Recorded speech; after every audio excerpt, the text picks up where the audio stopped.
अस्सलाम वालेकुम फ्रेंड, कैसे हैं? उम्मीद है कि सब ठीक ठाक होंगे, खैरियत से होंगे। तो आज हम बात करेंगे भाई पाकिस्तान और जिम्बाब्वे के दरमियान होने वाले जो T20 सीरीज़ है उसके बारे में। तो सबसे पहले हम बात करेंगे भाई साहब पहले T20 के बारे में, उसके बाद दूसरे T20 के बारे में और लास्ट में बात करेंगे हम तीसरे T20 के बारे में। तो पहले नंबर पे हम देखते हैं कि भाई साहब जो है पहला T20 मैच हुआ था पाकिस्तान और जिम्बाब्वे के दरमियान। वो पाकिस्तान ने जो है वो इजीली जो था विन कर लिया था। तकरीबन 167 रन का जो था टारगेट दिया था उसके अंदर। उसके बाद उन्होंने तकरीबन 108 रन के ऊपर तमाम जिम्बाब्वे की टीम को जो था ऑल आउट कर दिया था। दूसरे मैच के अंदर तकरीबन जिम्बाब्वे ने जो था तकरीबन टॉस लूज कर दिया था। तो टॉस लूज करके बल्कि टॉस जो है वो विन किया था। तो जिम्बाब्वे ने टारगेट दिया था पाकिस्तान को तकरीबन 57 रन का। तो वो भी पाकिस्तान ने किसी विकेट के बगैर नुकसान के ऊपर जो है वो कंप्लीट कर लिया था बड़ी आसानी के साथ। तो उसमें जो सुफियान वकीम उसने बहुत अहम किरदार अदा किया था। तकरीबन 3 ओवर करवाए थे उस बंदे ने और 5 विकेटें जो है उसने हासिल की थी, जिसके बाद वो प्लेयर ऑफ द मैच का अवार्ड उनको मिला था। पहले जो T20 थे उनमें जिम्बाब्वे ने जो है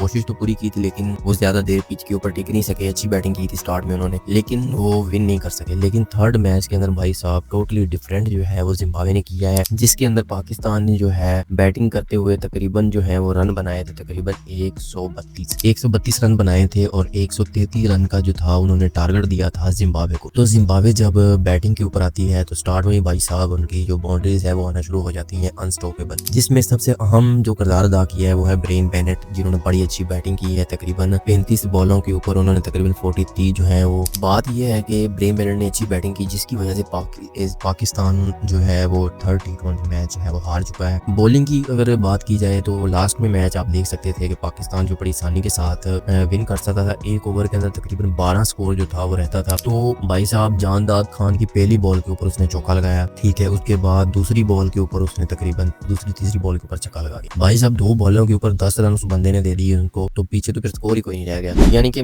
जीत सकते थे पाकिस्तान अगर थोड़ी सी जो है अच्छी बॉलिंग करते। तो बॉल जो थी वो बाहर की तरफ दे रहे थे, लेकिन भाई साहब उन्होंने पूरी कोशिश की थी कि ये मैच विन करना है। अगर हम बॉलिंग थोड़ी सी अच्छी करते तो ये वाइट वॉश कर सकते थे, लेकिन कुछ गलतियां भी थी इनकी। स्टार्ट में भी इन्होंने कैच जो है वो ड्रॉप किए, लेकिन फिर भी जल्दी बैकअप किया, अच्छी बॉलिंग की, जिसकी वजह से पाकिस्तान जो है वो, लेकिन फिर भी पता नहीं क्यों इनसे वो स्कोर डिफेंड नहीं हुआ। और ब्रेन बेनेट की बैटिंग, तो उसके बाद मपोसा उनका जो था उसकी बैटिंग भाई साहब उसने जो बैटिंग कर दी है ना एक ओवर के अंदर, वो भाई उसने तमाम जिम्बाब्वे के लोगों के दिल जीत लिए। तो बात ये थी कि भाई साहब पाकिस्तान जो था वो थर्ड T20 इजीली विन कर रहा था। मेरे हिसाब से लास्ट वाला जो ओवर था अब्बास फरीदी को देते ये लोग, यहाँ सुफियान वकीम को दे देते, सलमान अली आगा को दे देते, लेकिन जानदाद खान की जो लाइन और लेंथ है वो कुछ समझ नहीं आ रही। अगर एक बॉल बाहर जा रही है, दूसरी उसके इधर जा रही है, वो बोले इनको पता ही कि लास्ट ओवर में बॉल को बीट कैसे करना है। तो यानी कि स्कोर था, डिफेंड कर सकते थे इतना, यानी कि कम स्कोर भी नहीं था। लेकिन भाई साहब इनकी जो बॉलिंग है वो नहीं समझ आई, क्या करने आया था वो लास्ट ओवर में जानदाद खान, लेकिन कोई उसको कामयाबी ना मिल सकी। विकेटें तो उसको मिली हैं, लेकिन उस विकेट का क्या फायदा जब आप स्कोर ही डिफेंड नहीं कर सके। तो भाई साहब पाकिस्तान जो है वो 2-1 से जो T20 सीरीज थी जिम्बाब्वे और पाकिस्तान के दरमियान उसने इजीली विन कर ली है पाकिस्तान ने।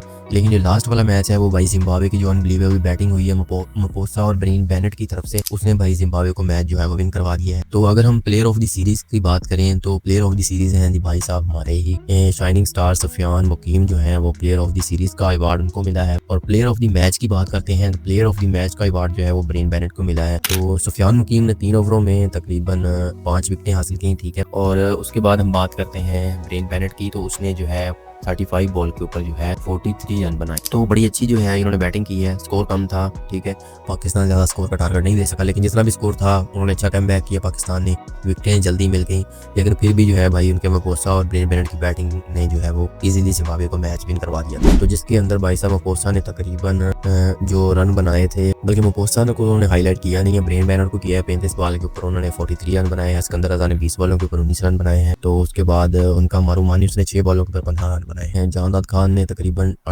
3 ओवर करवाए हैं, उसमें 30 रन दे के 2 आउट किए हैं। सलमान अली आगा ने 3 ओवर करवा के 19 रन दे के 1 आउट किए। उधर उनकी बात कर लेते हैं भाई साहब। सलमान अली आगा ने 32 बॉलों के ऊपर 32 रन बनाए हैं। अरफात मिन्हास ने 26 बॉलों के ऊपर 22 रन बनाए हैं। तैयब तहार ने 14 बॉलों के ऊपर जो है वो 21 रन बनाए हैं। तो मुजर बानी ने 4 ओवरों के अंदर 25 स्कोर दे के 2 आउट किया है। मपोसा ने 1 ओवर में 12 दे के 1 आउट किया है। और बर्ल ने 3 ओवर करवा के 15 स्कोर दे के 1 आउट किया है। तो ये थी लास्ट वाले मैच की सूरत हाल। तो पाकिस्तान विन कर सकता था, लेकिन उन्होंने नहीं विन किया। लेकिन फिर भी नए लड़के थे सारे, पुरानों को उन्होंने कहा जो रिप्लेस कर दिया था कि सीरीज तो विन कर ली है, नए लड़कों को मौका देते हैं। लेकिन अच्छी कोशिश थी, बल्कि विन कर गए थे ये, लेकिन एंड पे आगे भाई साहब इनसे डिफेंड नहीं हो सका। रखा, जिसकी वजह से भाई उन्होंने बैटिंग ऐसी कर दी है कि पाकिस्तान जो है वो थर्ड T20 मैच हार चुका है और सीरीज जो है वो पाकिस्तान विन कर चुका है। तो ये थी आज की वीडियो। अगर आपको अच्छी लगी है तो मेरे चैनल को लाजमी सब्सक्राइब करें और वीडियोस को लाइक करें ताकि भाई तमाम वीडियोस का नोटिफिकेशन आपको मिल सके। तो मिलते हैं कोई नई वीडियो के साथ, तब तक के लिए अपना बहुत सारा ख्याल रखिएगा, दुआ में याद रखिएगा। अल्लाह ने